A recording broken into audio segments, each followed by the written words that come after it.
Good evening and welcome to the Touch the Mic podcast with Calypso Nite. And you know, when we on this show, we just love to bring new music, new artists, old music too, because this is all about, getting to know the people behind the music and of course, seeing them touch the mic here in the studio with us. And today, I have my partner, my good friend, my family. I just call him Barris. They used to call him Slick long time. Ladies and gentlemen, Hammond. My brother, Calypso Nite. How you going, Daddy? Well, I good idea. Well, I see you come with all your things shine up and all your things, looking well, special. When I come to touch the mic, you have to look good. You just have to come and touch the mic just so. Wait. So the Hammond, for those who don't know who you are, right?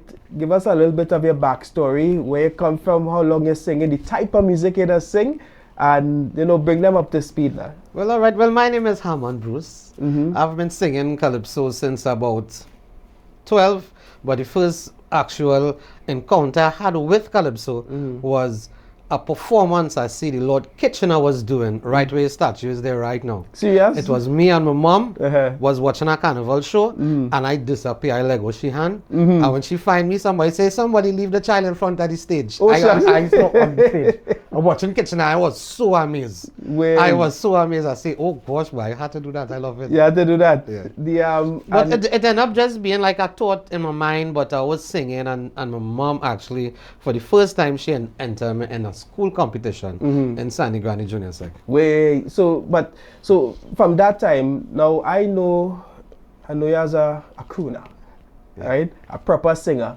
I know you did a lot of work on the karaoke circuit as well, right? Yes. Tell us a little bit about that transition to, becoming a professional entertainer, right? We're talking the big stage, we're talking Skinner Park, Calypso Fiesta, we're talking all of that kind of thing.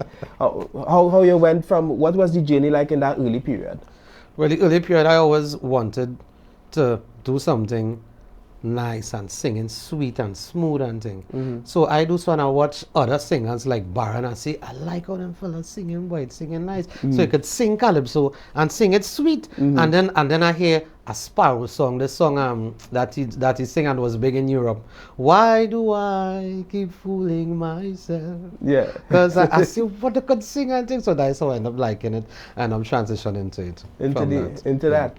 And I mean, when it comes to like the Calypso tent, we're talking carnival, we're talking Calypso. When did Hammond officially become a Calypsonian? Because a Calypsonian, people just think once they're singing a Calypso is a Calypsonian, right? But it's not until you're testing the metal against the best and among the rest is when you are really and truly considered a Calypso practitioner. Well, I was fighting it within myself for a long while. I say, do some reggae. I do some reggae songs. I do some slow songs, some R&B songs. Yes. I do some groovy soca. I do some groovy soca right by you already. Right, yeah. Yes, when we put some groovy soca, it was nice and decent. And I say, you know what? He's a Calypsonian. You can't fight it. This is what it is. Just accept it. Wow. Just accept it and that's it. And from that, it was easy, smooth sailing. Oh, what year was that? What year did you first enter like the Calypso tent and that kind of vibe? 2008 was my first time in a Calypso tent. And which tent was that? It was Calypso Caravan. Calypso Caravan, the E-Zone boy. Big up the E-Zone boy. Big up the E-Zone. Right, and so how has the Calypso journey been? What was it like in terms of, okay, you're in the tent now, you're among the people. How did they accept you? How did not just the audience and the crowd, we're talking the other Calypsonians and the other practitioners, how did they embrace you? Well, I've been around the Calypso arena since I was like about 12, 13, 14, 15. Always around, I was a youth. So when I grow up now and I see how I like it, men like Stinger, men like Curti from the Caravan, they started to guide me and say, you know what? This is a nice thing. You have to do so and stay in it. And then my mom thought I needed more fine tuning and grooming. So she finds herself down Reno Rama. Serious? Yes. calling on this man gate, total stranger, saying, well, I had this young boy, my son, and thing, he wanted to learn how to sing calypso, but he now learning, he know how to do things so good. But them days, he was real ill in them days. That was more coming down to the last late 90s. Yes, yeah. And he really wanted to help me, see me, and he liked me and thing, but he was sick. Yeah. So he didn't have the strength to do it. So he ended up putting me onto Bomber, the mighty Bomber. Right. So I used to go Picton every single day by the fort. Yeah. Every single day up Lavender, and Bomber show me and teach me how to dictate, and he used to tell me things like sing the song without saying any words. So he could get the action and the how to expression. put and the expression and thing, yeah. So that means, so when people looking at you as, a lot of people would be now seeing you as in the calypso space. That kind of mentorship, right, is not something that is normal in calypso, just at random, right? Yes, we have some calypsonians that really pass on the knowledge, but you went by Kitchener sent it by Bomber show you how to execute and how to think, and now we here in 2023, and I am seeing some of that type of tutelage being expressed well in the digital space. What's going on with you on TikTok, Pat?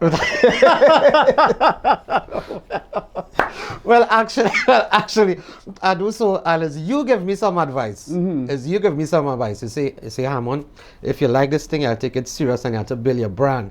So I said, I'm going to study. I say, how I could build my brand, boy?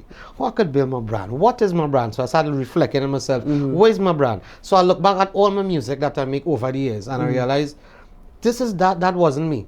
Trying to be something that I'm not, trying to sing this big song and heavy lyrics and all kind of thing. I said, you know what? I's a funny person. I said, just be yourself. Be a funny person. So I always like singing songs and just making joke and thing and changing the lyrics.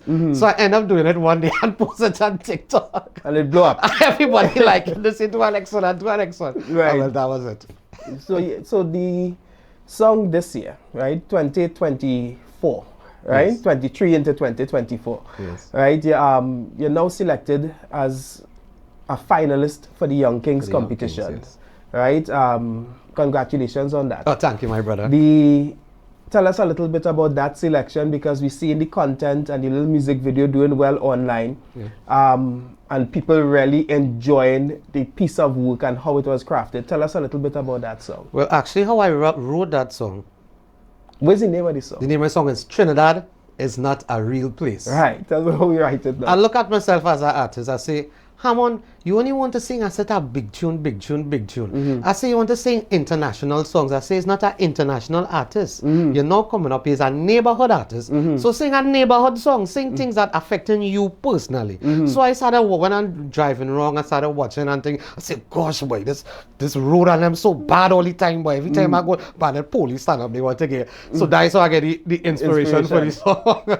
First, and my car did actually go badang bang. I say, oh, that's it. That's it. Flat tire for sure. So I take that, and then I take other issues like it never had water in the pipe. Regular day-to-day, everyday issues that they could relate to, and I realized it touched most people, because that is what most people could relate to. You know, that have the big thing about the economy and all these big this war here and war that. Most of the people that you talk to from day to day, like me and you, we doesn't have these kind of conversations. We just have regular everyday conversations. Yes, like hey, the mobbing the pipe. Yes.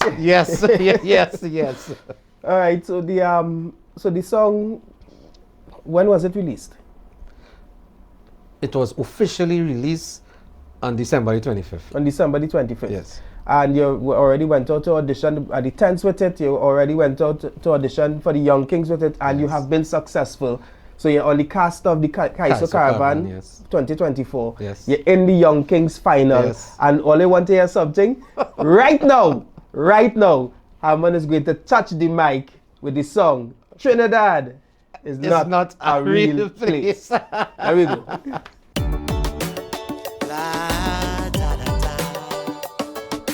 Badang bang. That is how me cars go badang bang. Every time I hit a pothole, must pass inspection. Check check all the brakes and suspension, but the road so bad, mashing up my car, yet they want to charge for inspection. Sticker Trinidad. It's not a real place. Yes, we have big pitch lake, but the road and them it never paved. Blow!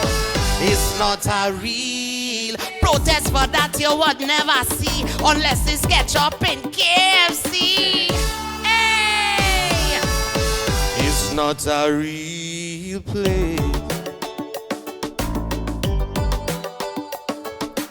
What a guan. Jamaican partner tell me what a guan. A going and bed boy, he said no boy. 5 months calling wassa, fix the pipe by the savannah. Water we say no look what go on. I can't wash my head or me ding dong Trinidad. It's not a real. Coming to cut if your bill not clear. Paying for water, you're getting air. It's not a real place. Only place in the world you go see when you buy water brown like Moby. Not a real place.